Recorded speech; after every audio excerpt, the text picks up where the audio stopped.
পবিত্র কুরআনে বর্ণিত এক রহস্যময় মূর্তি, যা বাল দেবতা নামে পরিচিত। ইতিহাসে হারিয়ে যাওয়া এক দেবতার নাম কুরআনে, যার বিরুদ্ধে স্পষ্ট সতর্কবার্তা, আর আধুনিক বিশ্বে যাকে ঘিরে অসংখ্য রহস্য ও ষড়যন্ত্রের গল্প ছড়িয়ে আছে। এই বাল দেবতা কে?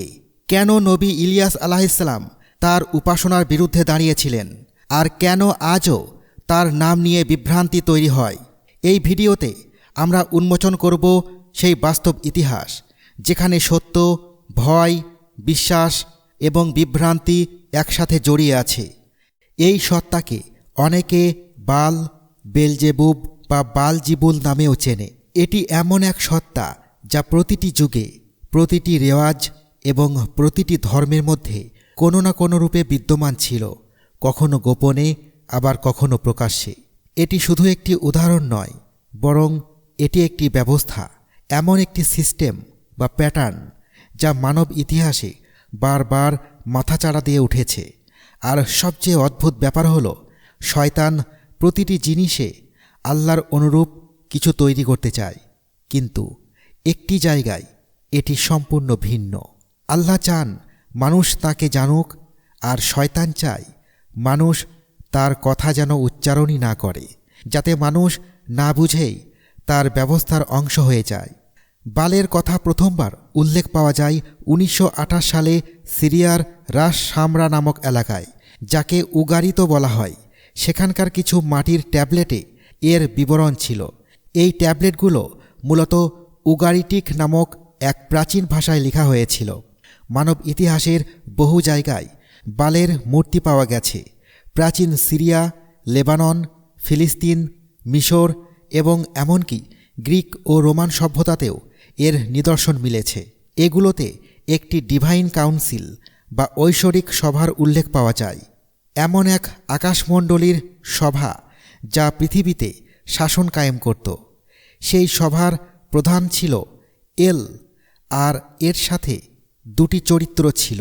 একটি হল বাল এবং অন্যটি তার বোন আনাত। বাল, যাকে ঝড়, বৃষ্টি, বজ্রপাত এবং উর্বরতার দেবতা মানা হতো। আনাত, সে ছিল যুদ্ধ এবং প্রতিশোধের দেবী।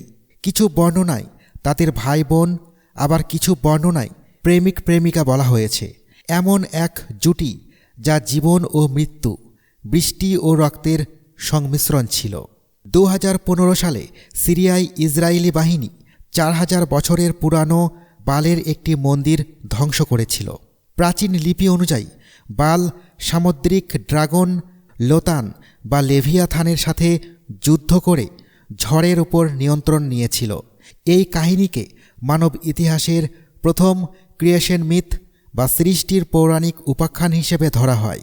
এই সব কিছুর মানে হল, বাল, এল এবং আনাত, এই তিনটিকে কিছু বর্ণনায় ডেমনিক ট্রিনিটি বা অপবিত্র ত্রয়ী বলা হয়।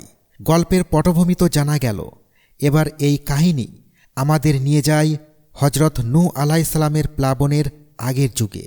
বর্ণনা অনুযায়ী সেই সময় মানুষ ও জিন একসাথে পৃথিবীতে বসবাস করত। বাল এবং তার মতো সত্তারা জিনদের সাথে যুদ্ধ করত। কেউ কেউ বলেন এটি সেই যুগ ছিল যখন নেফিলিম বা জিন ও মানুষের মিলনে জন্ম নেওয়া বিশাল আকৃতির মানুষ পৃথিবীতে পা রেখেছিল।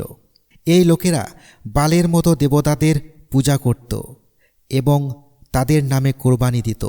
এরপর মানুষ যখন পথভ্রষ্টতার চরম সীমায় পৌঁছে যায়, তখন আল্লাহ তাআলা বন্যা পাঠান এবং পৃথিবী পরিষ্কার করে দেন। কিন্তু সেই ব্যবস্থার ভেতরে বালের সিস্টেম মাটির নিচে লুকিয়ে বেঁচে থাকে। হজরত মুসা আলাইহিসসালামের যুগে যখন বনি ইসরায়েলকে কেনানের লোকদের বিরুদ্ধে যুদ্ধের নির্দেশ দেওয়া হয়, তখন তারা প্রথমে অস্বীকার করেছিল, কারণ তাদের মনে বালের ভয় ছিল। কেনানের লোকেরা বালের পূজা করত এবং তাদের সবচেয়ে ভয়ঙ্কর প্রথা ছিল শিশু বলি। যারা তাদের শিশুদের ব্রোঞ্জ দিয়ে তৈরি বালের ফাঁপা মূর্তির ভেতরে রাখত। মূর্তির হাতগুলো এত উত্তপ্ত করা হতো যে তার উপর যা কিছুই রাখা হোক না কেন তা জ্বলে উঠত। আর তারপর ঢোল বাদ্য বাজিয়ে শিশুদের চিৎকার ধামাচাপা দেয়া হতো। এটি শুধু তাদের উপাসনা ছিল না, বরং এক ভয়ঙ্কর উৎসবে পরিণত হয়েছিল। হজরত ইউসা আলাইহিসসালামের যুগে বনি ইসরাইল যখন কেনান জয় করে, তখন কিছু সময়ের জন্য বালের পূজা বন্ধ হয়, কিন্তু পরে আবার তা শুরু হয়। হজরত দাউদ আলাইহিসসালাম এবং হজরত সুলাইমান আলাইহিসসালামের যুগে পুনরায় একাত্মবাদ প্রতিষ্ঠিত হয়, কিন্তু সুলাইমান আলাইহিসসালামের ইন্তেকালের পর মানুষ আবার সেই পুরানো পথভ্রষ্টতা, বালের পূজা এবং শিরকের দিকে ফিরে যায়। আপনারা কি খেয়াল করেছেন, আল্লাহ সুবহানাহু ওয়া তাআলা সবসময় জিন ও মানুষের উপর দয়া করেছেন, তাদের ক্ষমা করেছেন, কিন্তু বেশিরভাগ মানুষ কখনো আল্লাহর অনুগত হতে পারেনি। প্রতি যুগেই কোথাও না কোথাও মূর্তি পূজা হয়েছে।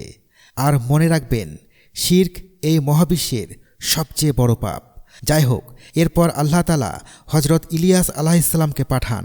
সেই সময়ের রাজা আহাব এবং তার স্ত্রী ইজেবেল ছিল বালের সবচেয়ে বড় পূজারী। হজরত ইলিয়াস আলাইহিসসালাম জাতিকে চ্যালেঞ্জ করেন, যদি বাল সত্য খোদা হয় তবে সে যেন আসমান থেকে আগুন নামায়, আর যদি আল্লাহ সত্য হন তবে তোমরা সবাই তার সামনে মাথা নত করবে। বাল নীরব রইল, আর হজরত ইলিয়াস আলাইহিসসালাম যখন আল্লাহর নাম নিলেন তখন আসমান থেকে আগুন নেমে এলো। তবুও অনেকের অন্তরে বালের প্রতি বিশ্বাস বেঁচে ছিল, কারণ এটি তখন আর কেবল উপাসনা ছিল না, বরং ক্ষমতা ও রাজনীতির হাতিয়ারে পরিণত হয়েছিল। এরপর বাল আরবে পৌঁছায়। আমর ইবনে লুহাই সিরিয়া থেকে মূর্তি এনে মক্কায় স্থাপন করে। এর মধ্যে সবচেয়ে বড় মূর্তিটি ছিল হুবাল। অনেক বর্ণনা অনুযায়ী হুবাল ছিল বালেরই একটি রূপ। পবিত্র কাবায় ৩৬০টি মূর্তি ছিল। প্রতিটি গোত্রের নিজস্ব দেবতা ছিল, কিন্তু হুবাল ছিল সবার ওপরে। হজরত আব্দুল মুতাল্লিব একটি মানত করেছিলেন এবং লটারিতে হজরত আবদুল্লাহর নাম ওঠে, কিন্তু আল্লাহর হুকুমে ১০০টি উট কোরবানির পর তার জীবন রক্ষা পায়। আর এই বংশধারায় নবী করিম সাল্লাল্লাহু আলাইহি ওয়াসাল্লামের জন্ম হয়। মক্কা বিজয়ের পর রাসূলুল্লাহ সাল্লাল্লাহু আলাইহি ওয়াসাল্লাম মূর্তি ভেঙে ফেলেন, হুবালকে ভূপাতিত করা হয় এবং প্রথমবারের মতো বালের বাহ্যিক ব্যবস্থাকে মুছে ফেলা হয়। কিন্তু এর প্রভাব মানুষের মস্তিষ্কে থেকে যায়, কারণ বাল শুধু একটি নাম নয়, এটি একটি ব্যবস্থা বা সিস্টেম। প্রতি যুগে এবং প্রতিটি জাতির মধ্যেই বালের কোনো না কোনো রূপ পাওয়া গেছে। গ্রিকদের কাছে জিউস, নর্সদের কাছে থর, রোমানদের কাছে স্যাটার্ন। পুরানো রেওয়াজে বালের একটি নিশানাও পাওয়া যায়, ৬ কোণ বিশিষ্ট তারা, যাকে কেউ কেউ স্টার অফ রেমফ্যানের সাথে যুক্ত করেন। এটিকে ক্ষমতা ও নিয়ন্ত্রণের প্রতীক মনে করা হতো। এবার আসি সেই অংশে যা বর্তমান যুগকে প্রাচীন ব্যবস্থার সাথে যুক্ত করে। অনেক গবেষকের মতে ফ্রিমেসনারি এবং ইলুমিনাতির মতো গুপ্ত সংগঠনগুলো তাদের প্রতীক ও আচার অনুষ্ঠানের মাধ্যমে সেই পুরানো বাল সিস্টেমের সাথেই যুক্ত। কিছু গবেষক ফ্রিমেসনদের প্রতীক, যেমন অল সিং আই বা সর্বদষ্টি চোখ এবং শপথকে প্রাচীন উর্বরতার দেবী কাল্টের সাথে যুক্ত করেন। অন্যদিকে কিছু তত্ত্ব অনুযায়ী ইলুমিনাতির পাওয়ার নেটওয়ার্ক এবং ব্লাড লাইনগুলো মূলত সেই প্রাচীন গুপ্ত রাজতান্ত্রিক ঐতিহ্যের আধুনিক কর্পোরেট এবং রাজনৈতিক রূপ। এই দাবিগুলো সব জায়গায় সর্বজনীনভাবে স্বীকৃত নয়, তবে এটুকু নিশ্চিত যে তাদের সিম্বলিজম, গোপনীয়তা এবং ক্ষমতার কাঠামো প্রায় এমন একটি ফর্মুলায় চলে যেখানে দেখানো হয় এটি একটি উপাসনা বা সাধারণ বিষয়, কিন্তু এর উদ্দেশ্য হল নিয়ন্ত্রণ এবং ব্যবস্থার উপর দখল নেওয়া।